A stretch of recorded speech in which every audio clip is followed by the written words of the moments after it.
Welcome to our first Agile seminar on attendance. This series of Agile seminars follows on from our member engagement meeting on October 4th. You might remember during that meeting, Public First spoke to us about their research paper called Listening to and Learning from Parents in the Attendance Crisis. We're going to put a link in the chat to that paper. You might remember that paper described a seismic shift in parental attitudes to attendance and really brought home the scale of the issue that we now face in getting our children back into school. And we'll also put a link to that recording from the 4th of October. And we'll also provide a link to the rest of the Agile seminar series that we have on attendance. That's going to be happening all the way through into January next year and perhaps beyond. And finally, I will also put a link to the blog that accompanies today's session. So today I'm very pleased to be joined by Owen Carter from ImpactEd. The ImpactEd group are all about being evidence-led. They support schools to measure the impact of their initiatives to enable them to focus on what's working best. And they have launched a large-scale research project on attendance. And they're here today to share some of their emerging themes. And without further ado, I'm going to hand over to Owen to tell us all about it. Welcome, Owen. Welcome and morning, colleagues. It's fantastic to see so many of you today, which I think speaks to the importance of this issue. And hopefully I'll be able to share some things that can inform and stimulate your thinking.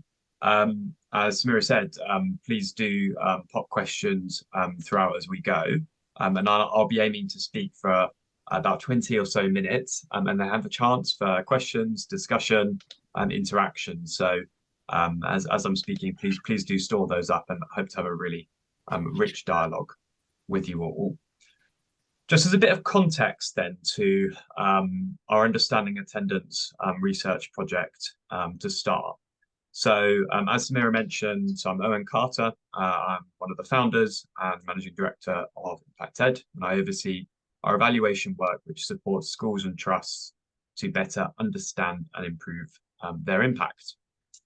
And as the name would suggest, we're all about helping schools and trusts make evidence-based decisions about how best to support young people.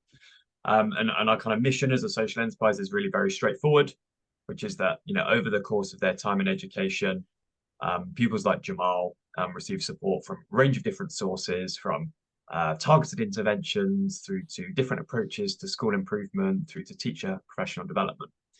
And one of the kind of key drivers behind our work is that we are very good in the school system often at putting in place actions and programs and initiatives.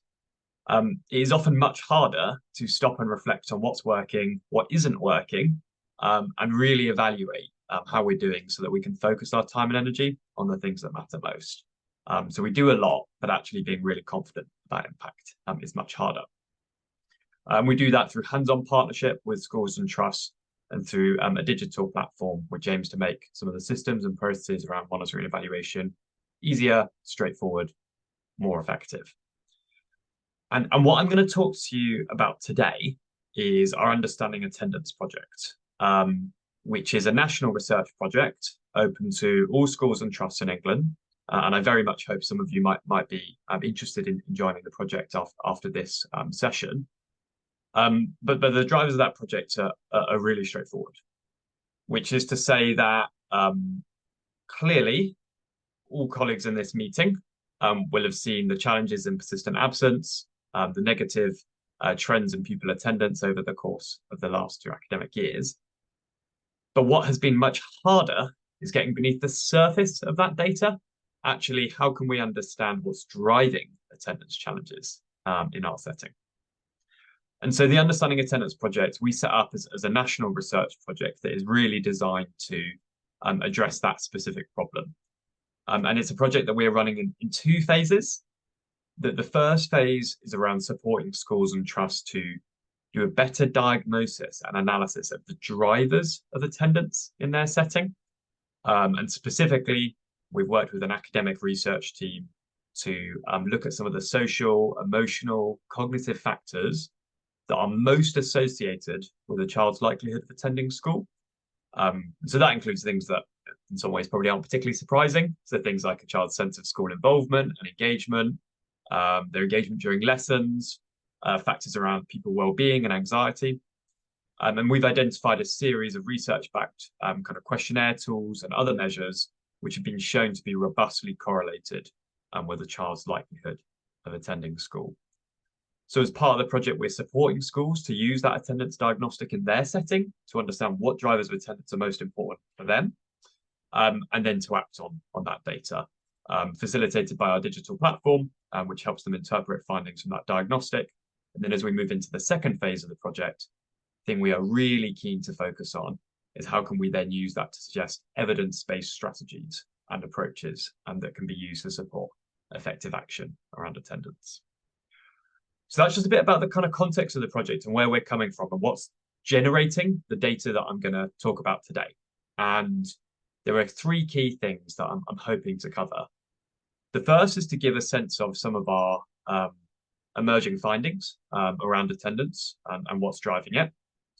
I'm then going to go in a bit more detail around some of those specific drivers and some of the potential takeaways for school and trust leaders. And then hopefully I'm going to offer some thoughts on what we can do about all that as well. It's really important with all of this to say that this is a project that is currently growing. It's evolving. These are early findings. We are going to be publishing a full research report in January, which I'd really encourage colleagues to keep their eyes out open for, because that will be publicly available and open access. At this stage, some of what we're talking about here is correlation rather than causation. So we need to be really mindful of some of those caveats around the data. That said, we have over 200 schools involved in this national research so far, and over 50,000 young people. So it's quickly becoming one of the fastest growing data sets of its kind that we hope can tell us something about what could be done around the attendance challenge. So with that as context, then I'm going to go into what the emerging picture we're starting to get from our data is showing us, and then what that tells us about the drivers of attendance. So the first thing to say is that clearly the project was founded on the basis that we might be able to say something about what factors are most predictive of attendance. The good news is there is some data available on that, and there is some evidence. So for example, we're using a measure around pupils' school engagement, which is a simple 8-item questionnaire looking at factors around their engagement in lessons, their engagement in the school community, and their kind of intellectual engagement with what students are studying as well. And we find that there is a significant correlation between school engagement and attendance. In that graph on the right, you can see the difference in school engagement scores for those pupils who are in the top 20% of attendance in our data set, and those who are in the bottom 20% of attendance. So we do see a clear relationship between engagement and attendance. Now, again, that relationship is not necessarily a straightforward one. It might be that pupils who are more engaged with school are more likely to attend school, or it might be the case that pupils who have low existing high engagement to begin with are more likely to attend. But it does point to the importance of that relationship. Interestingly, that relationship varies significantly by phase as well. And this is something I'm going to touch on in a bit more detail. But we find that the association between school engagement and attendance is much higher for pupils in year 9, 10, and 11 than for those in younger age groups. Perhaps speaking a little bit to the curriculum demands and examination demands that starting to kind of come into the fore at that point in people's school career. So there is some evidence around what we can learn about factors that are predictive of attendance, and I'm going to speak a bit more later to what you can do with that.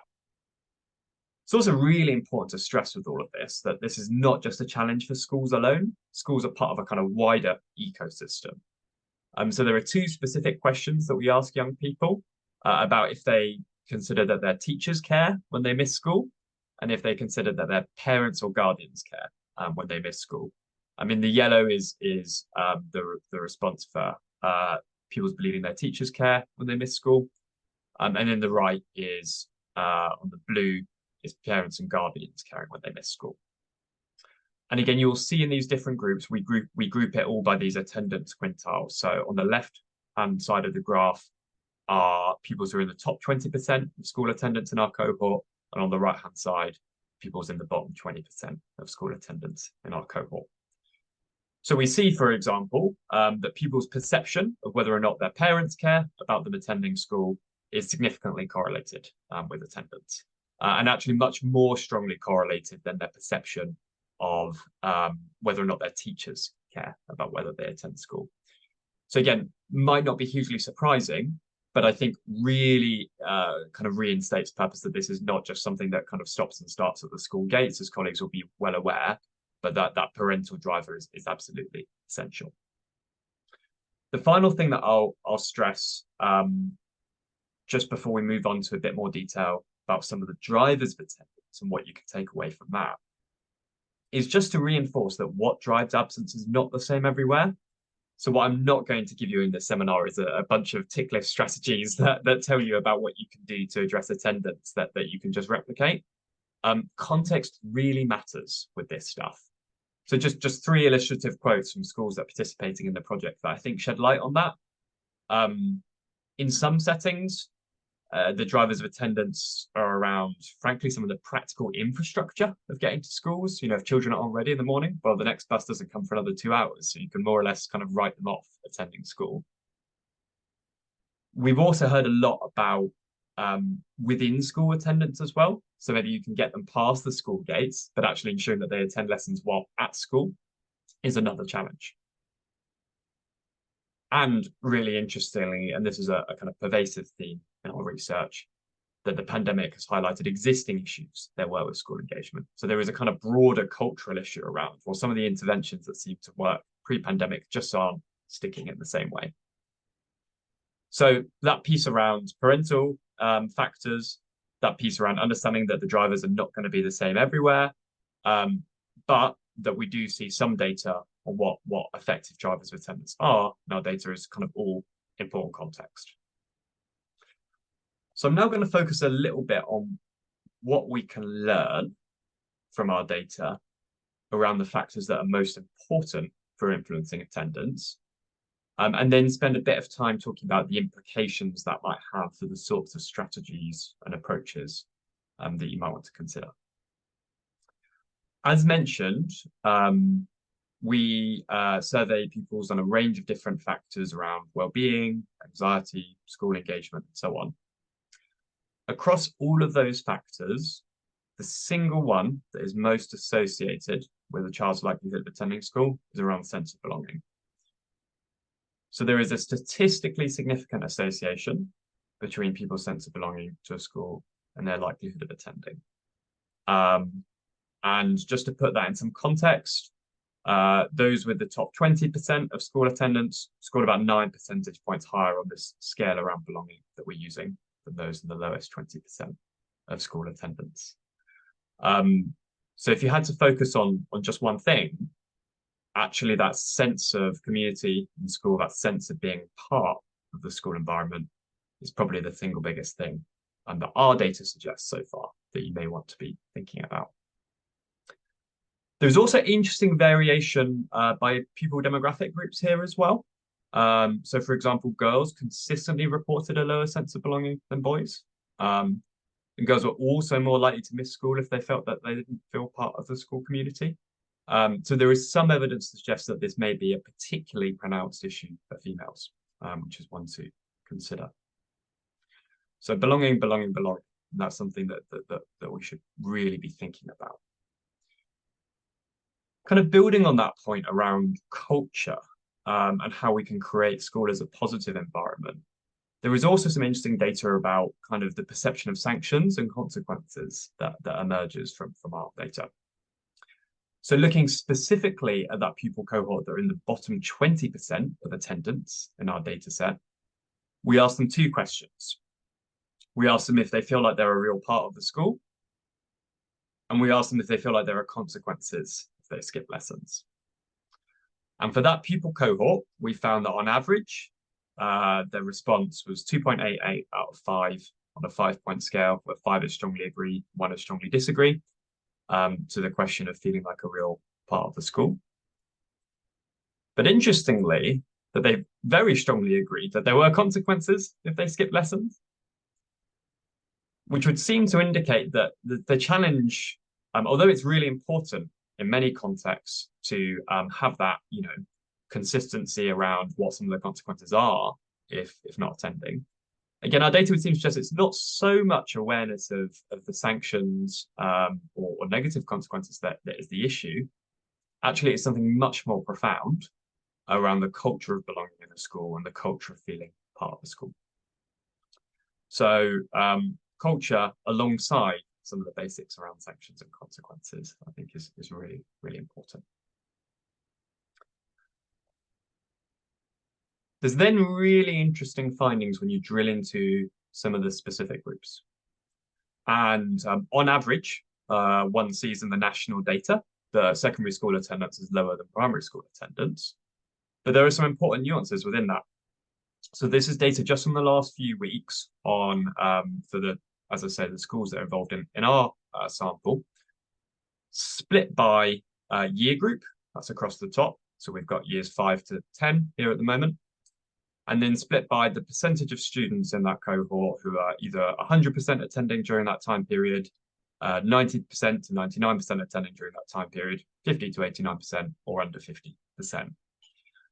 And again, just even from a quick look at the data, what you see really interestingly is that while there is a decline from primary school to secondary school, the decline in attendance from year 7 to year 8 is just as big, if not bigger in some cases. So there's almost this emerging idea of a kind of second transition point. I think we are all very, very conscious of that year 6 to year 7 transition point as being a case where there can be lots of challenges that one needs to navigate. But actually that year 7 to year 8 piece is emerging really strongly from our data, both in actual attendance data, but also in terms of those social and emotional measures that we asked about, as I mentioned. So this concept of thinking about, well, getting them to a smooth entry into year 7 is one thing, but actually how can we make sure that as they become a bit more settled in the school environment, that we are creating a really positive environment for them to progress to the next stages of Key Stage 3 is vital. So I think that's something that is starting to emerge as a theme, and we'll have more to say about in January. The final thing that I'll reflect on as a key finding is just about the importance of getting beneath the data. So, I'm sure many colleagues on the call will have spent a lot of time scrutinizing some of the DfE national data on attendance tracking. One of the challenges on that is there's some limits to the detail that gives you. So we're hoping as this project expands and as the schools involved in the project become more nationally representative, that we can also share a bit more detailed information on the kind of traits that are associated with the likelihood of attending school. This is data on attendance rates from 8 local authorities that we've got involved in the project. I've particularly highlighted the variance for pupils who are both pupil premium and SEND on the left-hand side. So we see, for example, from our data, as you would probably expect, that students who are pupil premium eligible or have a special educational need are less likely to attend school in general.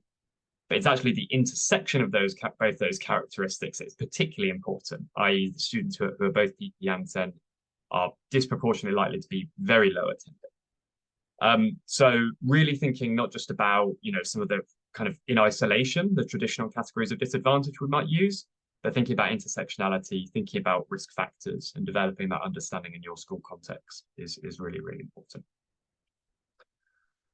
So those are some of the kind of data highlights from the national data. And so I'm going to round off by talking a little bit about what I hope we can take from that. And for me, the piece that is starting to emerge is around the importance of a new approach to attendance. Because all of the data so far would suggest there are some really fundamental challenges which we're just not currently equipped to handle. We have some emerging evidence around that importance of a kind of an attendance-first culture. So for those schools who are involved in the project that are starting to see more positive uplifts in their data, they've been spending a lot of time on the environment around the school. So particularly things like the wraparound, so the after-school clubs, the breakfast clubs, how can they not just offer them, which many schools do, but actually create a really positive environment around them as well. So thinking very deeply and meaningfully about what would make our school a good place to be, and how can we create that real attendance-first positive culture in general. There's also some promising early evidence around kind of outdoor learning, curriculum enrichment, creating some of those broader opportunities for people to experience within the school as well. Really importantly as well, there's something about student voice and developing and that kind of pupil leadership side of things as well. So again, from the review of evidence that we've done so far, some quite promising early evidence about the importance of that like peer-to-peer culture around attendance. So not just teachers reinforcing the importance of it, but developing those pupil advocates for the school community, developing those pupil advocates for the importance of being at school. And then finally, something really vital on the importance of language. Because I think it's very easy to get into a kind of negative or sanctions focused approach on attendance. But as one of the school leaders in the project observed, if we're always telling people that if they don't come into school and they won't succeed, they might well give up on a lost cause. So we as kind of leaders need to be really, really mindful of how we're developing that positive reinforcement around attendance, not using the quite stark data on the association of attainment and attendance in the wrong way. So those are some of the themes that you might want to consider. And I think above and beyond all that is the importance of understanding the drivers of attendance in your setting. This is a really useful graphic from Unity Research School and Mark Rowland, who've been doing a lot of great work on attendance. And they talk a lot about the kind of distinction between the symptoms of attendance, i.e. poor or inconsistent attendance, and the underlying drivers, which hopefully speaks a little bit to what I've been talking about in this session. So in order to develop a successful attendance strategy, grounding it in your understanding of the drivers of attendance in your setting is really, really vital. And that will ultimately help you to be more targeted with the limited time, resources, energy, we all have. For schools that are involved in the projects, we're seeking to support them in this as well.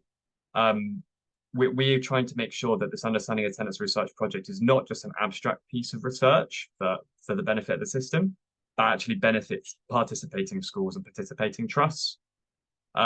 So for all schools and trusts that are involved in the project, we're providing them with a personalised report around which factors of attendance are most closely correlated around attendance in their setting, and then the breakdown of those different drivers by their attendance groups.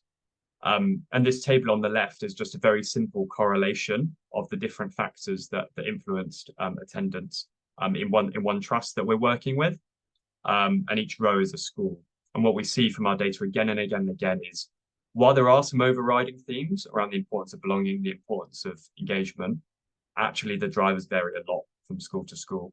So developing that nuanced understanding of those drivers in your setting is completely crucial to developing a strong strategy.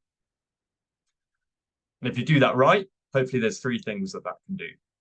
Can help you address the root causes, not the symptoms. Can support earlier and more effective intervention, before students are so disengaged that it's actually very difficult for you to do anything with them. And then it provides context-based solutions as well. So not just, throwing a bunch of things at the wall and hoping they stick, but really helping you target your efforts and resources. So as I mentioned, we're currently expanding the project as well. So it's open to all schools and trusts across England. And as well as the national research, every school participating in the project receives a kind of full breakdown of those attendance drivers in their setting and tailored support from our partnership management team to help them identify the strategies that are most effective for attendance and what they can do about it. Ultimately, though, the more schools that we can get involved in this project, the more powerful the data will be. If any of this has piqued your interest at all, please do just drop me a line or get in touch via the contact form on our website. I'll be really happy to arrange some information about participation in the project, but also put you on the mailing list for our next report in January, which we're hoping will be a chance to really showcase some of this in more detail and expand on some of the findings I've shown here